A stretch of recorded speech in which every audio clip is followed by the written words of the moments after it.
Hello, everyone. Welcome back to Nonprofit Enthusiast Live. I'm your host, Lasheena Williams, and so glad to be here with you all today as we continue the conversation on quantifying impact, the arts and science of measure and evaluation. For some, it's a very scary topic, but a very important topic when it comes to being able to demonstrate the impact within our nonprofit organization. So I am so excited to have Dr. Andrea Ortega with us today to dive a little deeper into this conversation. If you have not the past live with her, please go over and check that out in the guide section of the group. Good morning. Good morning. Thank you so much for coming back on. Yeah, I'm super happy to be here. I had a lot of fun talking with you last time. Yay. So for those who may not have caught the last session, do you mind just talking a little bit about your nonprofit journey and where you are today in the nonprofit space? Yeah, yeah, for sure. So my name is Dr. Andrea Ortega. I have a PhD in public affairs with a real focus on nonprofit management, really. I did my dissertation on understanding small nonprofits who get revoked by the IRS. So that compliance piece. And I'm super passionate about making sure that people who are doing the groundwork have all the tools and resources that they need to succeed as a nonprofit. And that comes from, accounting help, compliance help, and making sure that also they have the tools to tell their story. Because when we talk about impact, I tell people that I think opening a nonprofit is much harder than a business because when you have a business, you have a clear service or product line.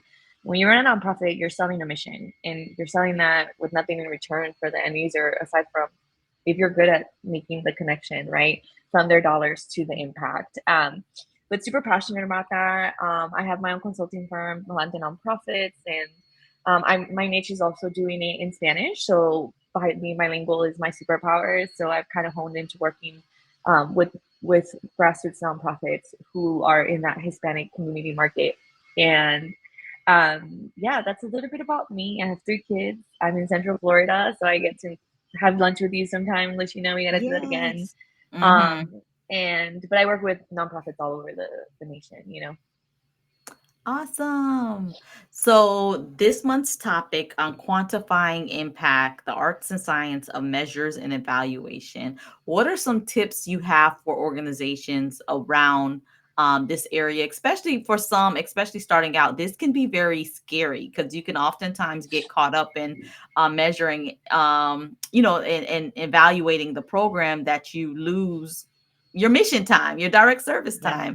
time. So let's talk a little bit about some tips that you might have for organizations tuning in. So I'm a huge foundational person. Like, don't start anything without a strong foundation. From the entrepreneur side, I need systems in place. I invested in, sorry, something was about to fall. I invested in, making sure that um, I have automated things the more I can. So foundation. And so when I think about impact is don't create a program without knowing what you're going to measure success with.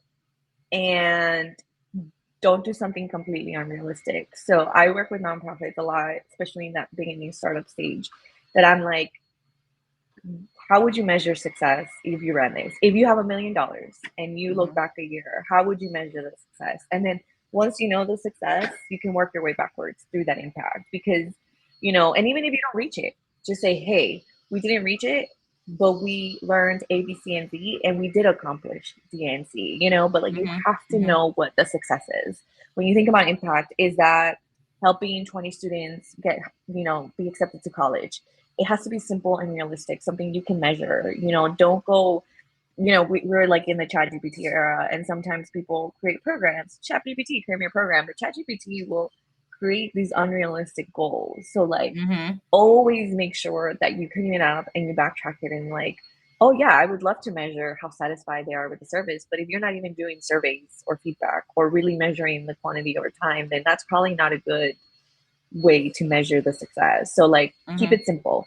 Year one is we just want to get 10 students into our program. That's how we Mhm. measure success year one. And that's okay because at the end of the year, you can say, we didn't reach 10, but we reached 8 and we learned why we couldn't get the other 2. And Mhm. like that to me enough shows that you know what you're doing and that you're willing to grow from it. So me as a donor, I might choose to make sure you reach where the gap is, and or help you celebrate what you got so far. So foundation is everything. Mhm. Don't start a program. Don't create an event. Don't do anything until you know how you're going to measure their success, because then you can work yourself backwards to take the steps to get to where you need. So that's a very clear tip. Love it. And just hearing that, I'm just thinking about and you could tell me your thoughts on this.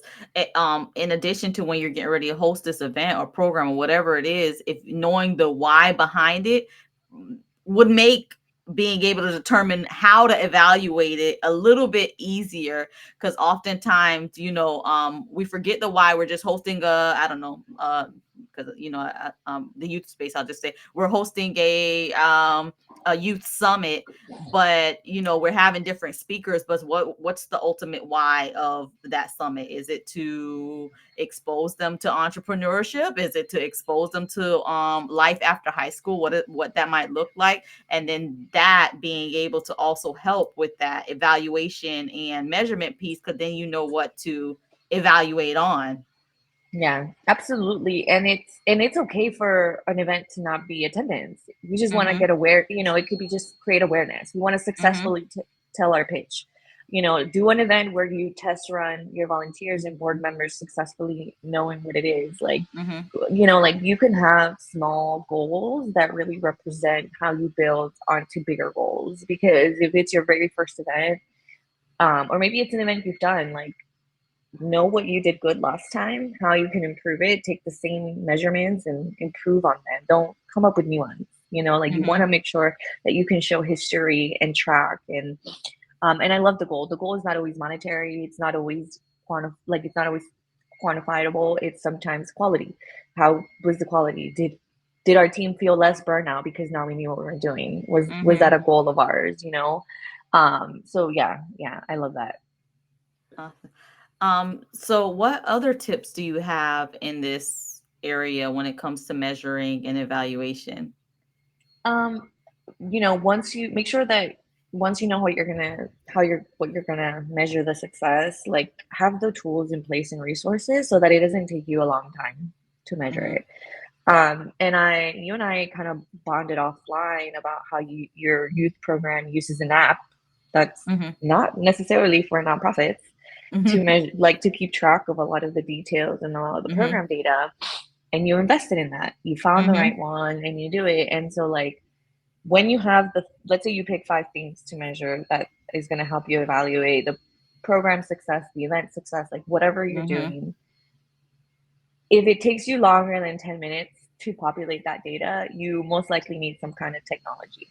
And I Mm-hmm. and I say that because you don't want to fall into the funder needs this report of attendance and demographics, and we have to go through each sheet and match it, and it's going to take like a whole week for a full paid time employee. And if you think Mm-hmm. about it, that's like a grand or 2 grand, depending on what your organization pays, to just capture some data. So imagine if you just invested in a technology that's $10 a user a month and it handles it all for you. So like once you decide those 5 things that are going to be instrumental to measuring the success, if it takes you more than 10 minutes to find out the data, you need a process in place Mm-hmm. and some kind of technology and tool to get there, because you want to be able to run those reports.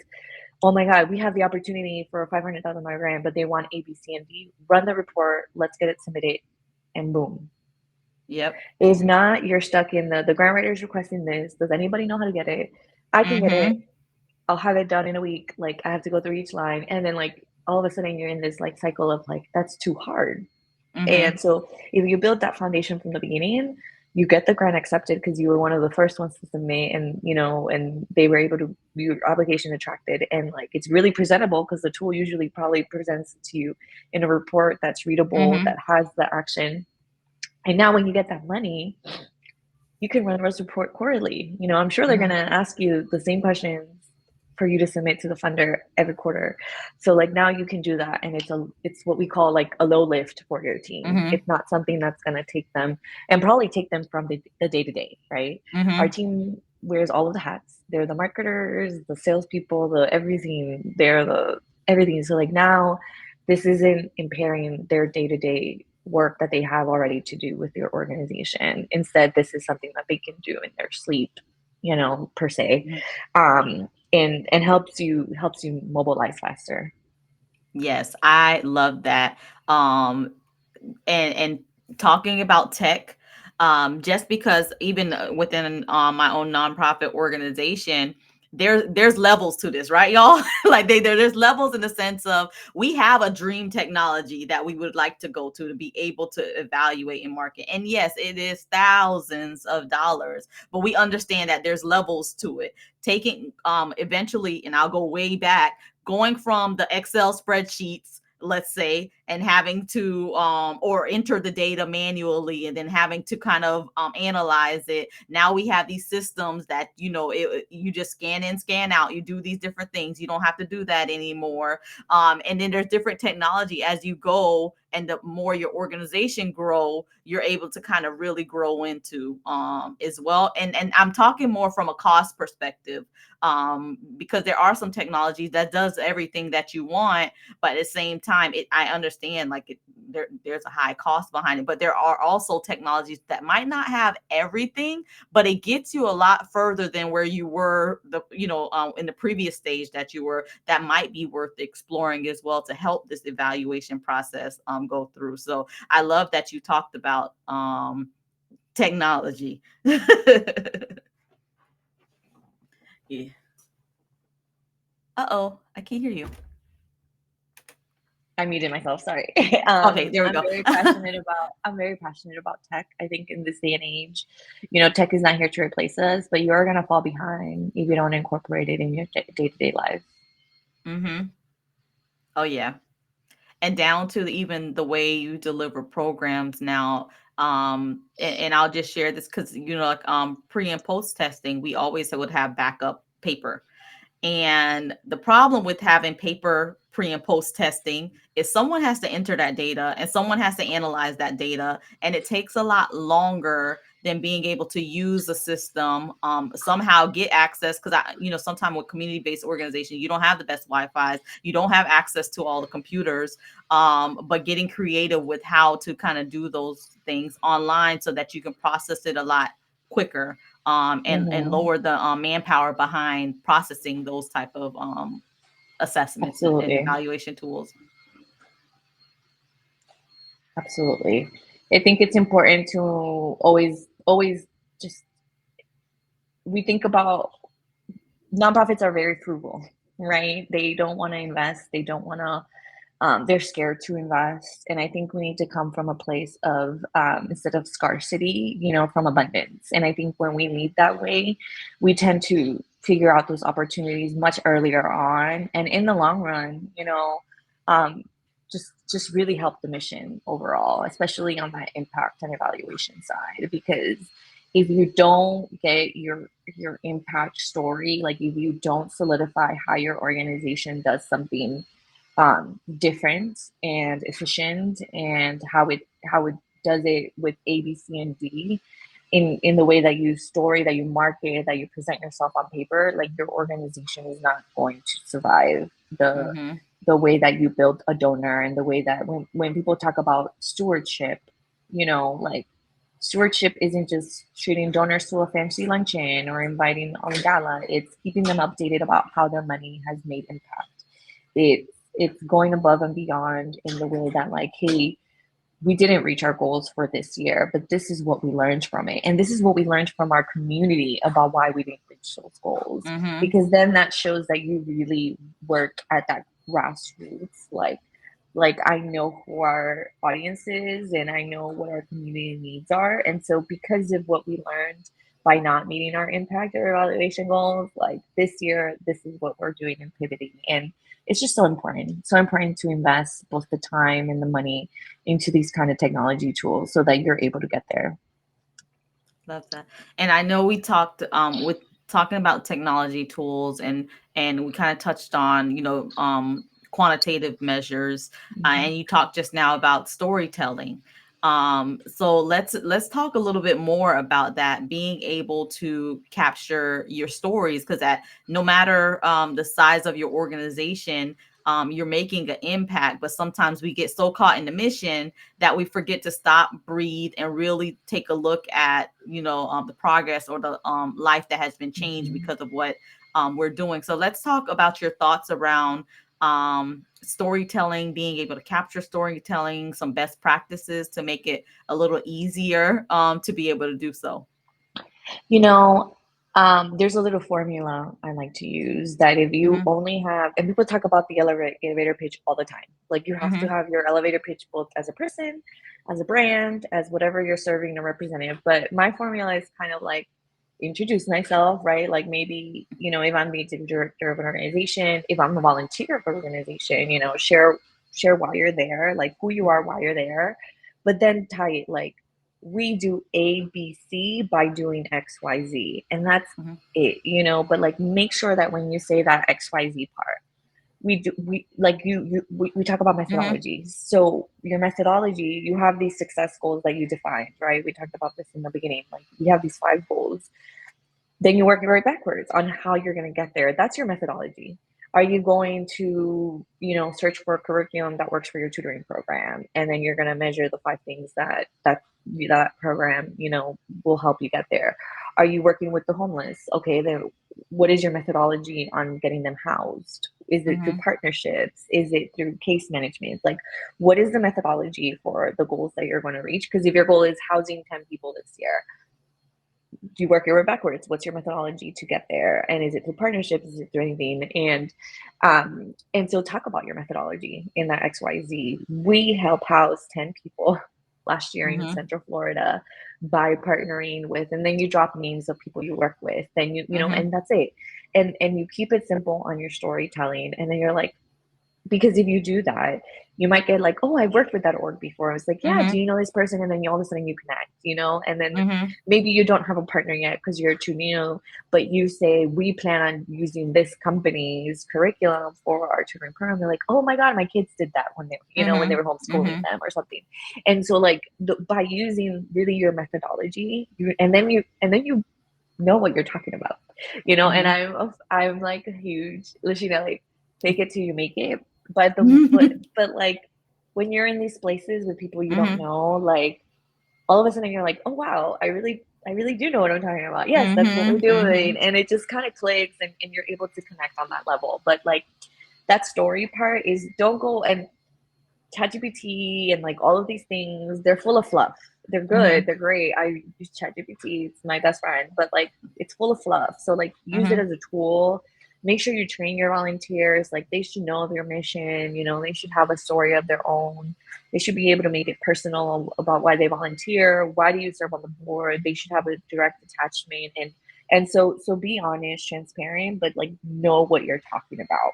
Mhm. If there's a volunteer at a fundraiser and they get asked like, oh, why do you volunteer, and they don't really have a clear answer, or they don't even know, I want to help the homeless, I'm like, great, how does the organization does that do that? And if they can't Mhm. answer that, then that's a reflection on the organization as well. So like Mhm. make sure that every person knows what you're doing and how you're doing it. And this could be by having specific volunteer events. When after a volunteer event, invite all of them for lunch, have them see how, like, don't just do these kind of big things with big donors. Make sure everybody in your organization knows what you do and how you do it, and they'll build from that. But that's kind of my formula: a little bit about you, what you do and how you do it, and then the Mhm. rest kind of comes from there. Love it, love it. So earlier you kind of talked a little bit about your dissertation. I'm interested in hearing a little bit more about that and some of your findings. Yeah, I mean, I don't really like to talk about it much because I try to pretend that part of my life didn't exist. And so but I did. I got to interview 10 small nonprofits. Mhm. Most of them, I would say 7 out of the 10 were still operating even after they got Mhm. revoked. The rest weren't, or it died down, or it dwindled. But the biggest thing is that, and I've actually knew this before, but it kind of just helps solidifying that not everybody should open a nonprofit. A Mhm. lot of them opened it because a friend told them you should be a 501c3, but it's so hard, and there's Mhm. so much money and time commitment that needs to happen when you run a nonprofit. And they didn't know, if you just want to feed the homeless, partner with an organization that already does that, Mhm. make your food and deliver it and work with people already on the ground. Don't build a whole nother organization, because that's part of the reason they were revoked after 2 years. They thought Mhm. someone told them they didn't have to file taxes, but they do. If you don't file the 990 every year, you will get revoked. Mhm. And then they're like, well, I thought I would get grants by having 501c3. Getting grants, it's so difficult. It's so difficult. Mhm. It's they. I think they're good revenue stream, but like if you look at the organizations that the most successful nonprofits, that's like maybe a third of their income, maybe a fourth. Mhm. Really, they Mhm. really good about diversifying their program revenue and having that sustainable business model, the grants, the individual donors and campaigns, and then Mhm. some if they've got into investing and owning as an organization real estate and things. There's a small percentage that can go there, but Mhm. like grants are a nice to have. They really Mhm. are. They shouldn't be there to support your program, which is why a lot of grants don't support operating expenses, Mhm. because the Mhm. money should really be used to enhance a program, amplify or expand, not to maintain an organization. And so it was eye-opening to hear a lot of the things that they didn't know about opening a nonprofit and how they got there. A lot of them also like thought they were filing taxes for their accountant, but that's not how Mm. it's done, because maybe they have an Mhm. LLC who does their Schedule C, and that's not how it works, right? And then and then they all put their family on their board, which is not how it should be Mm. done. And so again, these were Yeah. really, really grassroots. They Yeah. wanted to, they were definitely not doing like at the moment when I interviewed them, they didn't really have scalable ideas or Mhm. models. They just wanted to feed the homeless. They just wanted to help people with autism, Mm. and advocate, or like, or small things like that. And I just think like you don't need to open a 501c3. Like when we're being specific about nonprofits, I talk about being a 501c3. Like Mhm.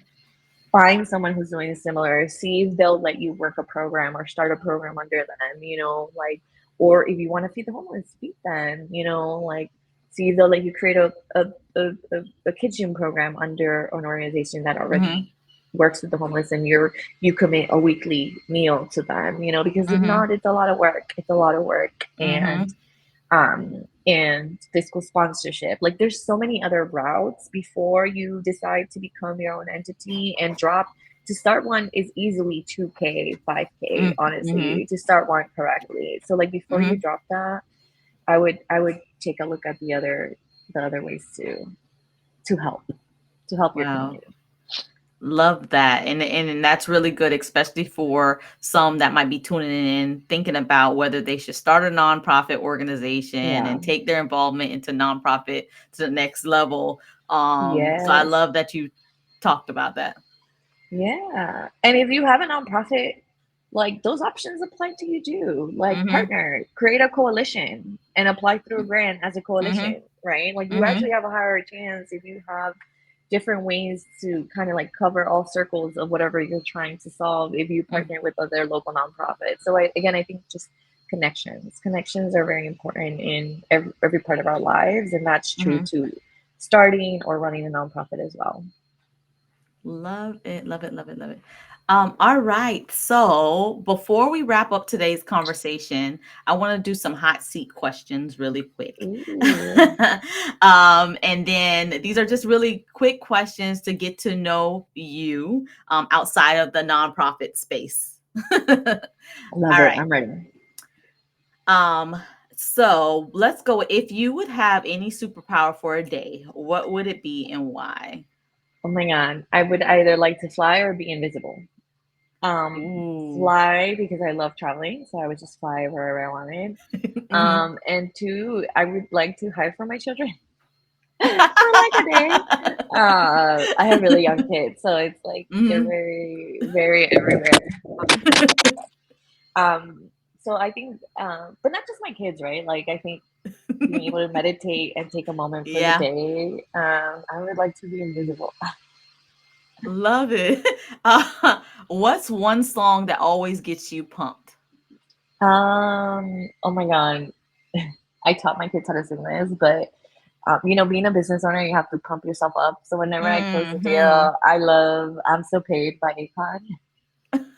I get it into the song, man. Doing 90 on a 65. Oh, It's a nice. yes. And I love Akon. He's like a huge philanthropist. I don't know if Yeah. people know that. He's a huge Mm, philanthropist. yeah. And he's definitely for us 90s kids. And when we were in college, he was popping. And Yep. yeah, I'm so paid by Akon. Love it.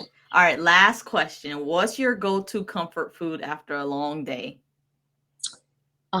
I could eat French fries any day from anywhere. But I Ooh. don't just like carry French fries at my house. So I do always keep arepas.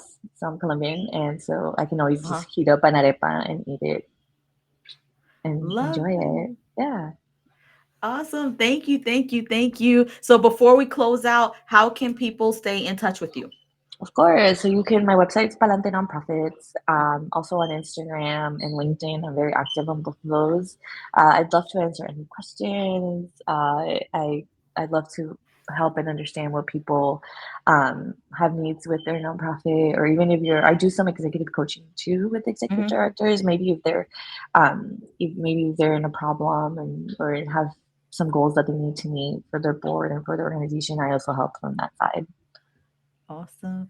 Well, Yeah. thank you so much for Thank coming you, on with Lasheena. us. Hopefully, you'll come back on throughout the year just for a Yeah, check in and see how everything's yeah. going. So I Thank you appreciate you so joining us. much. Yes, bye, Lashina. All right, bye. All right, everyone. We'll see you next time on the next Nonprofit Enthusiast Live. Bye.